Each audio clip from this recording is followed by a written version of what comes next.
Hi, I'm Ashley Lovell, Hoover City Council Place 3.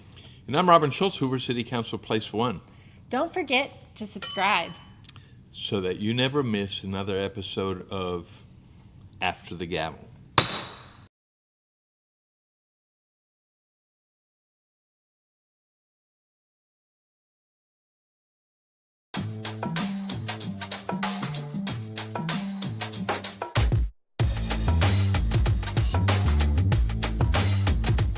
Hey everybody, welcome to another episode of After the Gavel. My name is Ashley Lovell. And I'm Robin Schultz. And we're going to cover the Monday, April 13th, 2026 council meeting. We started exactly on time at 6 p.m. in the Hoover City Council chambers. And as we always did, we called to order. Then we had roll call. All members were present. The clerk gave the invocation. I led the Pledge of Allegiance. And then we adopted the agenda. We went ahead and had some proclamations. We're starting off with the National Public Safety Telecommunicators Week. And that one to me is kind of near and dear to my heart. I started my real work life out as a police dispatcher, and probably one of the best jobs I ever had. It was a lot of fun. It was very stressful, but I also get to listen to our police and fire telecommunicators, and there is no question in my mind that they are some of the most awesome dispatchers there are. They are professional. They are outstanding at what they do. And we are incredibly fortunate to have them. And technically, they are the first responders. Nothing happens until they dispatch the units, whether it's police or fire. In a city our size, it's important that they know the city, not just an address, but actually know the city. So this is their week. This is National Public Safety Telecommunicators Week. And the mayor read the proclamation. Well deserved. Yep, and then our next proclamation was the Rivers of Alabama Day. And we had our Parks and Rec crew as well as some other members of the community to discuss the importance of rivers here in Alabama, but also locally here in Hoover. Cahaba River is one of those, and it's something that's important to recognize as it touches all of us in the city of Hoover. And so the proclamation was read for that. After that, County Commissioner Jimmy Stevens came up and gave a tremendous report. Keep in mind, you are able to watch the entire meeting on the city's YouTube channel. You'll also be able to watch it on the Hoover Channel, and you can follow along with the agenda. You can download the agenda from the city's website. And so as we go through the agenda, you can have made a copy and take a look at that. Commissioner Stevens updated us on the projects that the county is working on in the city, as well as some of the funding for those projects. And it's always good to hear from him, and he's always welcome in our chambers. Yep, and I'd like to give a shout out that everything that he reviewed, it equaled to about $50 million in projects. Yeah. For the city. So thank you so much to Jefferson County for your partnership. We really appreciate you. And some of the drawings we'll upload them. Acton Road is getting a makeover, which is long overdue. Those of you that drive on Acton Road, those of you that have students that commute from Bluff Park to Spain Park, that road needs it, and so that project should be completed by 2028. After that, we had some public comments, and we had two candidates this time that came and spoke. One of them was Nicole Jones Wadsworth, who's running for lieutenant governor, and the other one was Scott Ortiz, and he is running for state senate. Yep. And each of them had 4 minutes to speak. Remember, if you want to speak at a council meeting, all you need to do is go to the hooveralabama.gov website, go to government, and click on council meetings, and you can go ahead and sign up. You get 4 minutes to speak about anything you want to. And shout out, the primary elections are on May 19th, so make a plan to go ahead and vote. And if you're not going to be in town, the absentee voting is available.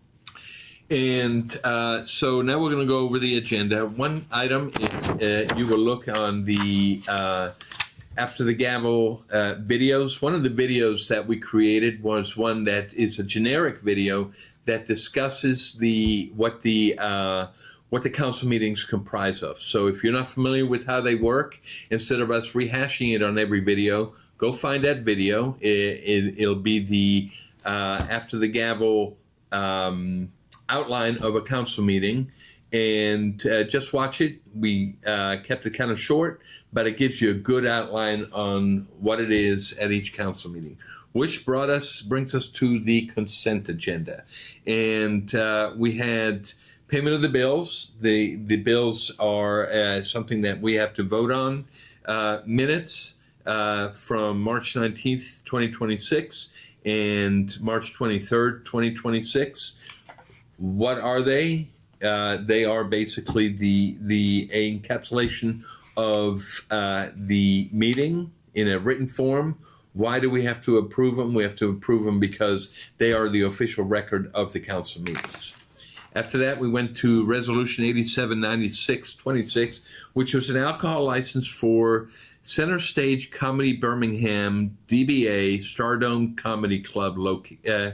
Comedy Club. Now, some of you are saying, well, wait a minute, Comedy Club's been around forever. Why do they've been serving alcohol forever. Why do they need an alcohol license? Well, the reason is that the ownership changed to a new owner, and the new owner has to obtain his own alcohol license. So the what was the alcohol license, the why, because they have a new owner.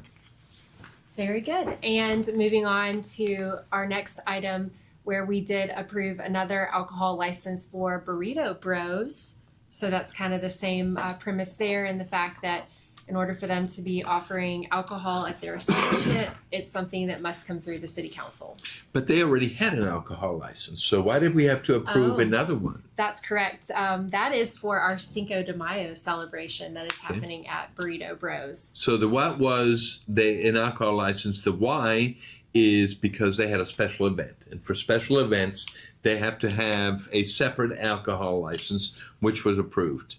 And from there, we went to execute a public safety communication service subscription agreement between the City of Hoover and Inside Public Sector. What it is an agreement for the 911 Communication Center, for the mayor to enter into agreement. And why we do it, we have to approve the agreements that the mayor does in order for him to move forward with them. And then we had the next one. Yep. Nope, this one right over here. Oh, yep. Yep. That is the service agreement with Vector Solutions for public safety training services for Hoover 911.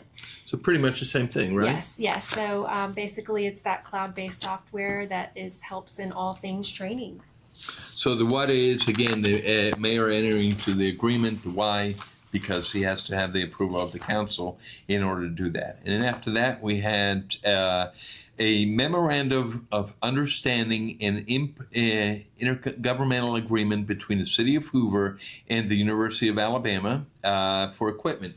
SEC tournament is coming up. I don't know if you're aware of that, but we will have equipment there as people come through it to make sure that they are not carrying anything they shouldn't be carrying. And so we're going to be renting the equipment, and we have to have what it is having an agreement with the University of Alabama, and why in order to enter into the agreement. And just FYI, our SEC baseball tournament begins on May 19th and goes through the 24th. Can't wait to have our celebration and an exciting tournament. It's always an exciting tournament. Yes. What's the next one? Yep, so moving on, we found the mayor to execute an agreement with Eastern Shore Inflatables for equipment rental for Celebrate Hoover Day.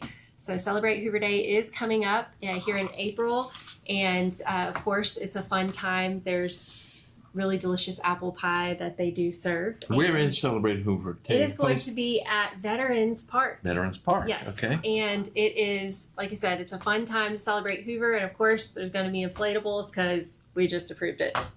And so, again, it's just an agreement. Why? Because it has to be approved before it can move forward. And then the next item is donation of a sculpture.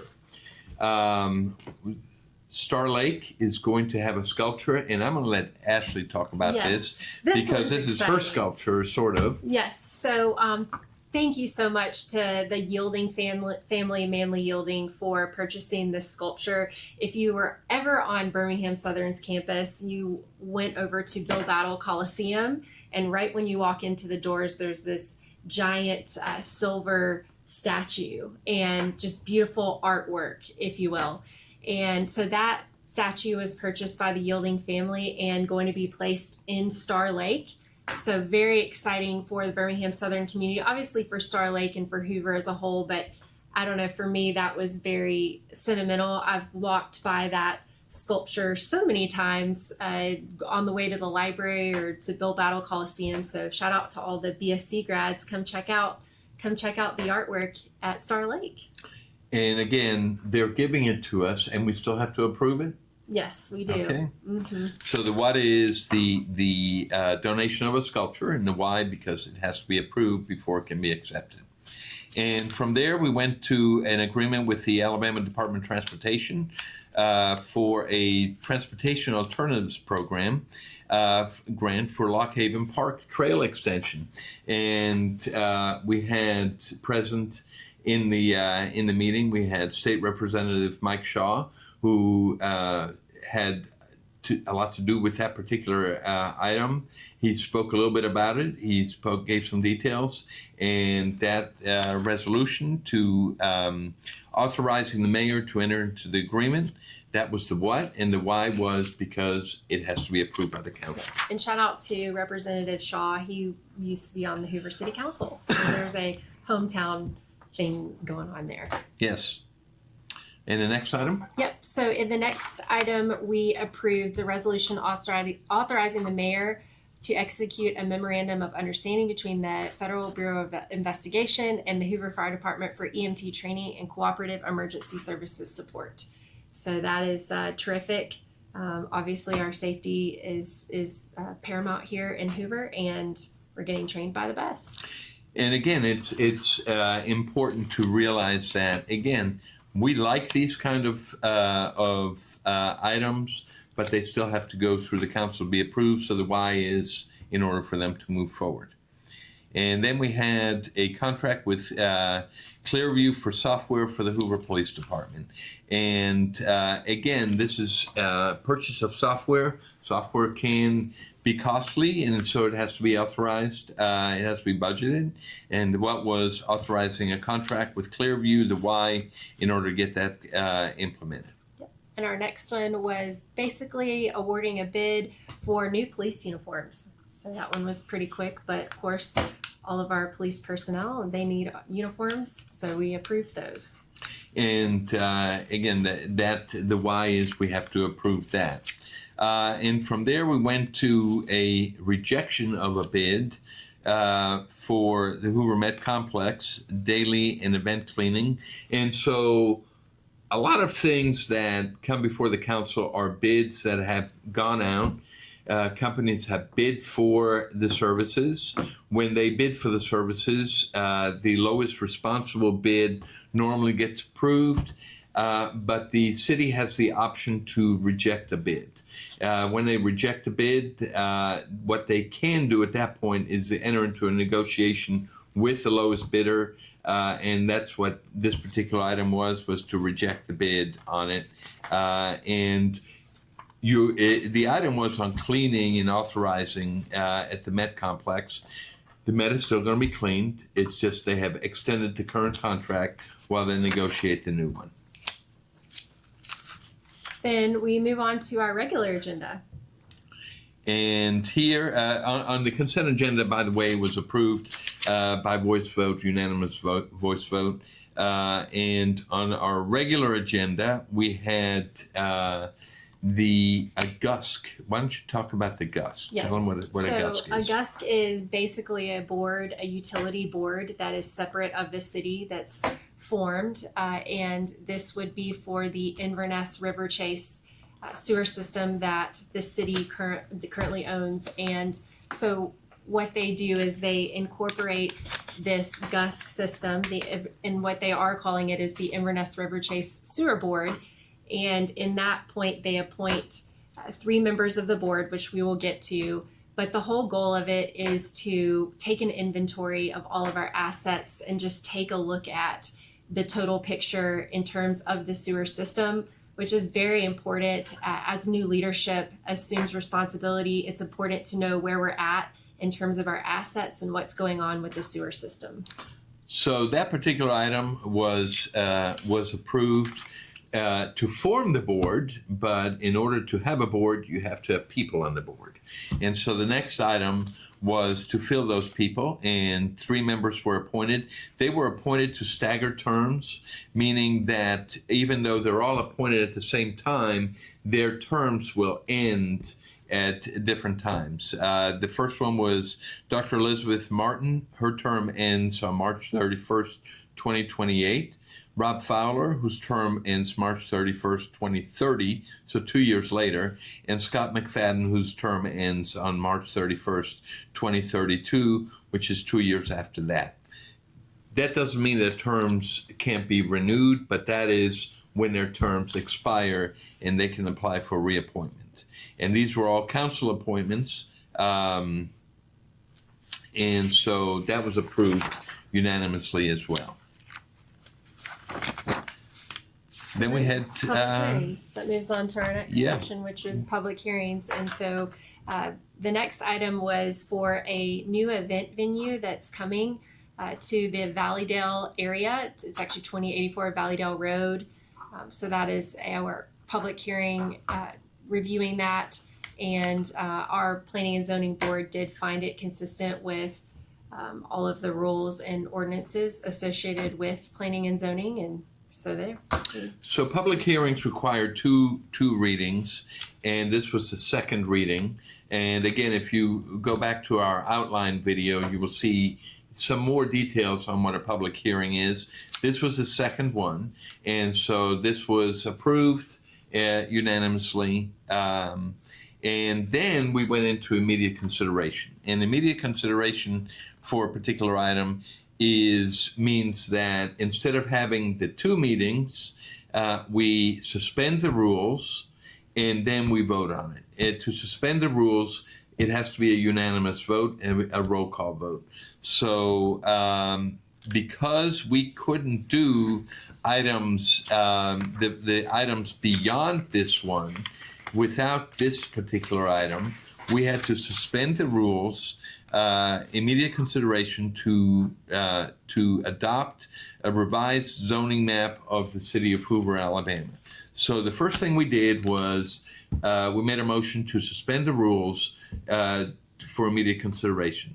Then they do a roll call vote. Everybody voted aye.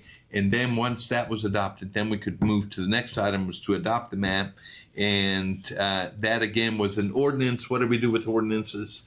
We have to have we adopt the ordinance, and normally we have a roll call vote on an ordinance. And that brought us to the next 3 items after that. Yes, so our next 3 items were all planning and zoning related items. So the first one was to take a property that's in the Pinehurst Drive area and have it zoned to R1, which is residential. It just was not, it was in the City of Hoover, but it wasn't zoned. Mm-hmm. So that's what that one was. The other one was kind of a similar item where it was the, Shelterwood Circle area, but that one was for a legacy. Yeah, that had to be zoned from R1 to Legacy Single Family District. And what that means essentially in English is the setback from this road to the house has to be X number of feet. And so a lot of homes are having a front porch installed, which would change the setback, which would not be permitted under the current setback under R1. So a new zoning ordinance was created called Legacy. Single family, right? Yeah, Legacy single family. And what that allowed them to do is to build the front porch to it. Very, very popular in Bluff Park. And so that, again, that was approved as well. Yep. And then we also had another zoning ordinance, the third and final one in the Monte d'Oro neighborhood. And it was kind of this similar situation. It was zoned to R1 residential. It previously was not zoned. And so it was zoned. And so those were the three zoning issues we dealt with this evening prior with the zoning map. Yes. And then we went to a first reading. First reading, again, this was a ordinance to modify Chapter 11-5 Parks and Recreation, where new ordinances and parts of the ordinances would be brought in. Essentially, there were rules, park rules, that were outdated, that were no longer current, that needed to be updated. So the Parks and Rec Board voted on these rules. They came up with these rules. The board voted on them, which then takes it to the council to make it an ordinance. And so you'll see new signs in all the parks coming up. Note on that one is a lot of work went into this. Mm-hmm. The Parks and Rec Board utilized not only parks employees, but also the park rangers, public safety. All aspects of the city were involved in coming up with these rules. They were very good rules. They put a lot of work into it. So on the next meeting in 2 weeks, we will vote on adopting these rules. And then things got interesting. They did. The City of Hoover was incorporated in 1967. And in those 59 years, we've never had an item like what came up at the meeting tonight. And basically, the item was a employee of the city wanted to request the City Council to hear a Personnel Review Board decision. Yep. So the whole premise was to appeal the decision that was made prior to the Personnel Review Board. So as Robin said, this was a very uncommon situation that came up, and since 1967, the City Council has not been asked to do such, but nonetheless, we went ahead and we voted on it. So there were two parts to this. Part number one was to actually hear it, okay? And so there was a lot of discussion between various members as to why it should be heard, why it shouldn't be heard, the precedent that it would set, and a voice vote was done, and the vote was 4-2 in the affirmative to hear the item. So once it went to that stage, the council was asked to do one of three things: to rescind to affirm the decision of the Personnel Review Board, to rescind it meaning to deny it, or to modify it. So that is what we were presented with, and so there was. Just to add a little bit of backstory for you guys listening in, is that we were provided all of the information related to the case from the Personnel Review Board, and had several weeks to really review it. It was comprehensive. It took a lot of time and energy and effort to review, which is important in our position on the City Council. is to take every matter with utmost importance and review it thoroughly. And it, to put that in context, it was a 3-inch binder that had a tremendous amount of information in it. I can only speak for myself, but I'm sure Ashley shares this view on it. We were entrusted by the people of Hoover to do a job. And when we were handed this binder, I took it very seriously. I went through every single page, read every single item, and was able to speak on it during the council meeting. And so Councilor Middlebrooks spoke afterwards. This council and this administration have worked really, really well together over the course of the last 5 months. This was our first time where we kind of had different point of views. And Councilor Driver made a very eloquent case. Councilor Murphy made a very eloquent case. I spoke as to what my views were on it. Other members spoke as to what their views were on it. And although we differed, at the end of the day, it is one particular item that we voted on. The outcome of the item was that we modified the decision of the Personnel Review Board. And so it just changed the penalty on it. And it may have put things in a place where may have set precedent. Yep. Okay. Yep. But it was important that everybody is entitled to a fair hearing. Everybody is entitled to, if I believe if the person takes the time to come to to the council, we should entertain it. Exactly. And that right there brought us to the end of the meeting. This particular video will probably be uploaded on Thursday. Today's Monday. Hopefully we'll have it before Thursday. May I have it on Wednesday? What were your council comments? My council comments. Because I've got a couple. I got one as well. Well, I wanted to kind of talk about that because as many of you know that live, that have kids that play at Hoover East, for the last couple of years, there has been no light at Hoover East, no power. The reason behind that was the power lines became, they created a public hazard. So it was decided to turn them all off. That means no night games. Well, on Saturday at 6:30 at Hoover East, the great lighting will take place. So we hope to have everybody that's interested there.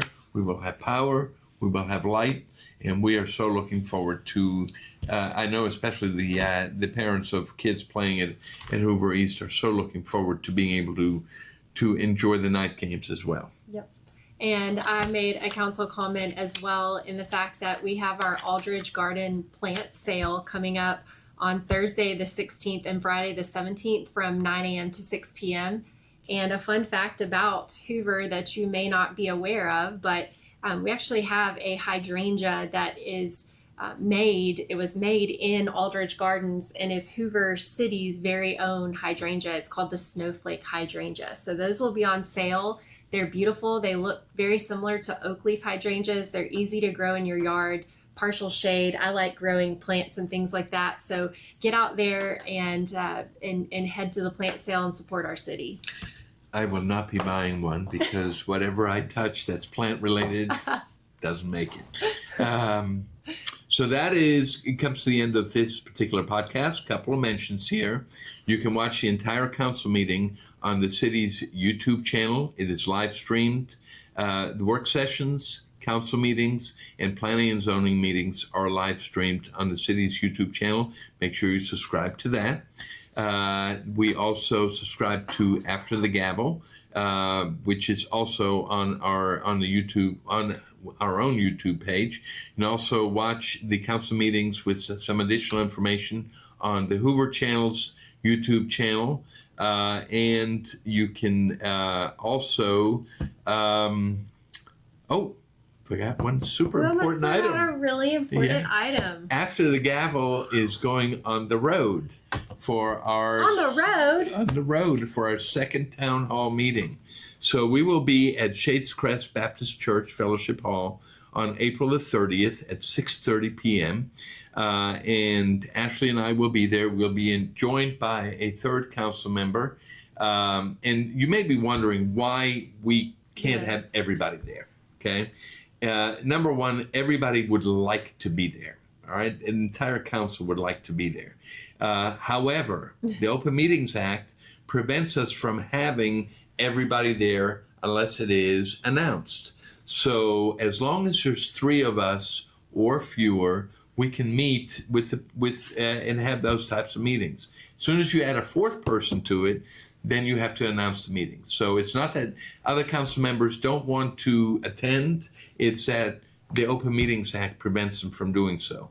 And so we will have a 3rd council member. As I understand it, he is America's favorite council member. Oh, very good. That should give you a nice little hint there. Yeah, and at these town halls, we go over what we've done over the last few months, and we also open it up for questions from the public to where you get to ask us questions, and we will do our very best to answer those questions. It will be live streamed by the Hoover Channel, so make sure you mark your calendar for April 30th, 6:30 p.m. at Shades Crest Baptist Church, Fellowship Hall.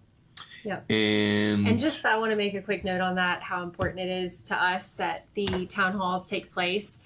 We wanted to bring the leadership to the residents, and so we believe that going to a town hall, something like that, coming to you all is very important. Yes, we want you to come to the council meetings, but we'd like to reciprocate that as well. And that was a campaign promise from both Councilor Schultz and I. So it's exciting that we continue to fulfill those promises that we made because they're very important. We want to do what we say we're going to do. We started in Bluff Park. We started bluffparkal.org 20 years ago in August. And in September of 2006, we had our first meeting with the council and with the mayor at that time. It was an announced meeting, but we felt that these are a great way for you all to not be time limited. Yep. Okay, there's no clock running. There's no cutoff. You go up to the microphone, you ask, and we will do our very best to answer the question. So that wraps it up for this podcast of After the Gavel. Don't forget to subscribe. And I'm Ashley Lovell. And I'm Robin Schultz. We'll see you next time. Bye, guys.